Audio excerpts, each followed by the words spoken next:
Hello. Well, just diving in.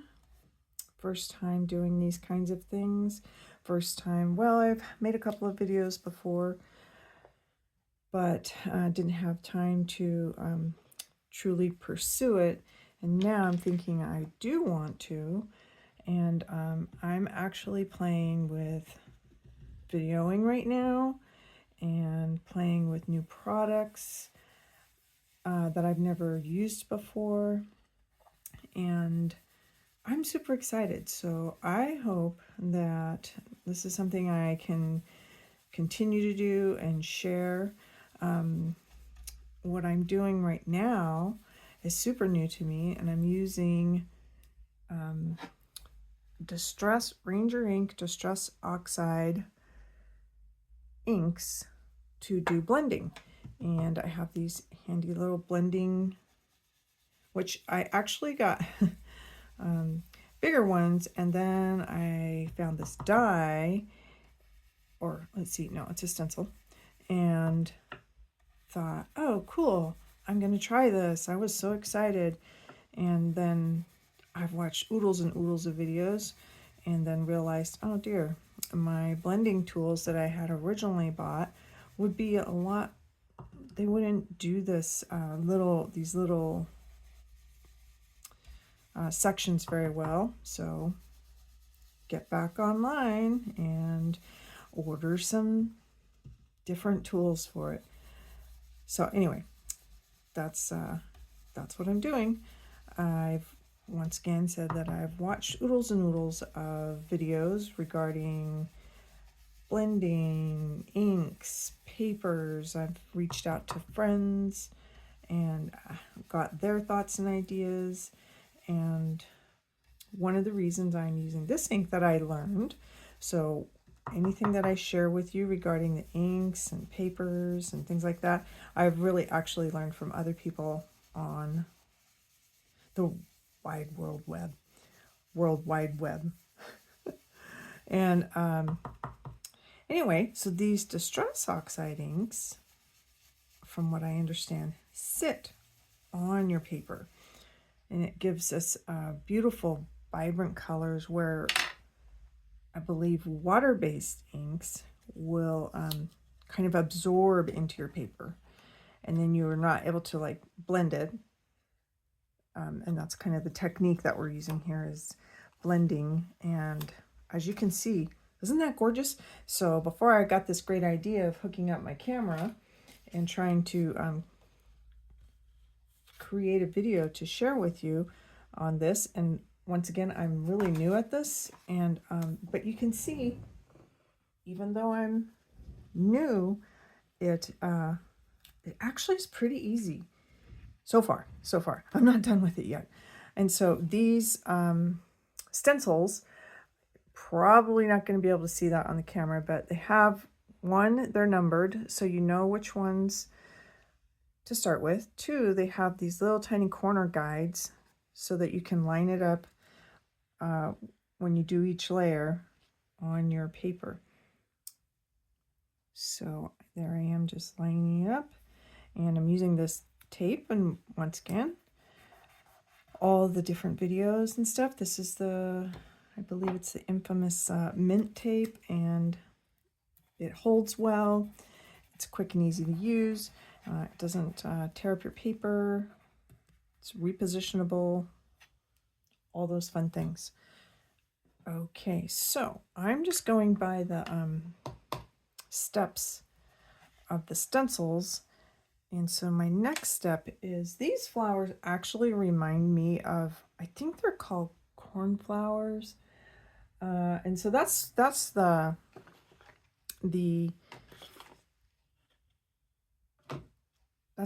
how I'm going. That's how I'm coloring these. So we'll see how it turns out. Now these are bigger, so I actually might just go ahead and use my original blending tools, which, excuse all of the reaching. This is a trick that I saw someone shared about, how you can store your pads for your blending tools. And I labeled mine, so I know this is walnut stain. Haven't even used this one yet, so yay. And here's my walnut stain ink pad. You just kind of, I don't know if you can see what I'm doing over there, but I'm just inking up my blending pad, blending sponge, and then just do that circular motion like they say. And it just, these inks just are super nice about not leaving marks. So like I put it down and I'm not going to have like the outline of my sponge on my image. And then you just kind of blend them. That's what this, I'm just moving my hand and blending sponge and little small circular motions that just bring that ink in and makes really nice coverage through your stencil. I love these inks because without even me having to do, I would refer to it as shading. It just kind of naturally does it on its own. So that's kind of exciting for me. Okay, that one was quick and easy. And I'm literally on my last stencil. Oh my gosh, look at, I'm sorry, I get super excited when I create. And I'm very excited about this. It's already so gorgeous. Okay, so this one is, I'm going to line those up. There's my little corners. Line those up. And this one has two different, I'm going to be using two different colors on this one. So I will want to be careful, and I guess that's where this, I've seen where this tape can be pretty handy. Let's see. Just, I'm going to put it, because I'm going to work on those little tiny dots right there. So I'm going to put this right here, because I don't want this darker color, which I selected for those little seeds, I guess you could call them, and the flower. I'm using the black soot and one of the new little brushes that I got, blending brushes. And I don't want the black soot in my petals, so, oh boy. I tell you what, these ink up really well. These ink pads are nice, and the brushes ink up pretty well. This looks kind of scary, but I'm only getting ink in the little holes. See if I can lift that corner up a little bit so you can see. Ah, look! Oh my gosh, again, like I said, I get so excited when things turn out. Okay, now I'm just going to lift this piece off and put it over here so I don't get the black soot in the petals there. I just kind of be careful and keep it within that part of the stencil because there's some right here. I didn't cover those little edges, so I just want to be careful.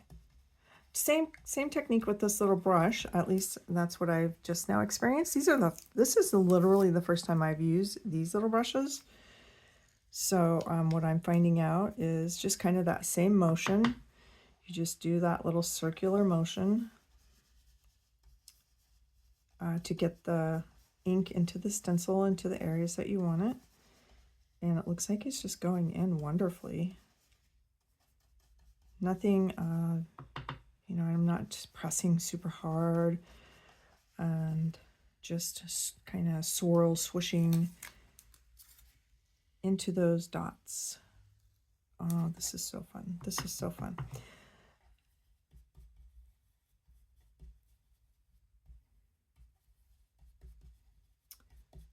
I've done, my first couple of videos were during the infamous 2020, and I wasn't working, so I was at home a lot. And I've been crafting for quite a few years now, and I just enjoy it so much. And I thought, hey, you know what? I'm gonna try and do Facebook Lives and I did. I had friends that encouraged me.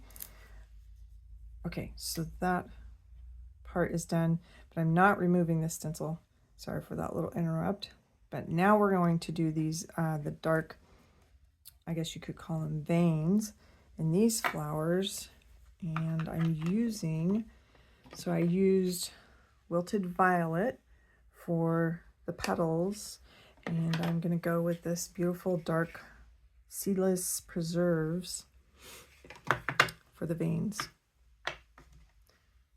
And from what I understand, well, I'm just going to do it right now. I'm going to go ahead and, okay, let's do this. Oh, I'm so excited. Super duper. They're so vibrant. I hope this, oh, you know what? I think I'm going to, I don't think that this color would overpower that other color, but I really kind of want to protect those little dot ones and keep this only in the veins part of the stencil. I'm so excited about these inks and how pretty they are, and they're just, it's like I barely even touch this. It sounds like I'm, you know, like pounding on it maybe, but I'm not. I'm just kind of brushing against it with the little brush here, and it just picks up so much ink. There's more, it looks like there's more ink on the stencil. I mean, the stencil almost looks like it's what I'm creating, but really it's not. It's just those little lines, little veins on those petals. And soon as I get finished here, I'll lift that, and as we have heard more than once, we'll do the reveal. And hopefully with this little video, you'll be as excited as I am when I'm actually doing it, and might encourage you to try something new. This, like, once again, super new to me, never done this before. This actual technique, what I'm doing right now, blending, using stencils. I mean, I'm familiar with stencils. And I have used them a little bit, but not like this, with beautiful inks, special blending tools. I don't know if you noticed as I grabbed some of these tools, once again, like I said, they've never even been used before. That's because I just got them. Okay, reveal time. Oh my gosh, did I cover everything? I think I did. Oh, can you believe that? Look at, okay, I'm excited. I feel like, to me, creating with inks and even I love stamps. That's how I've started out. To me, it's always been magical, and I get thrilled. Even now, I still absolutely love when I stamp an image and I lift it up, and then there it is stamped. And there it is. Oh my goodness. Thank you so much for joining me with this. And you know what? I'll probably just, maybe I'll make a video number 2 and show you how I finish this off. Just by adding a simple sentiment, probably trimming it down a little bit, layering it onto some other cardstock. And that was way too fun. Way too fun. Awesome.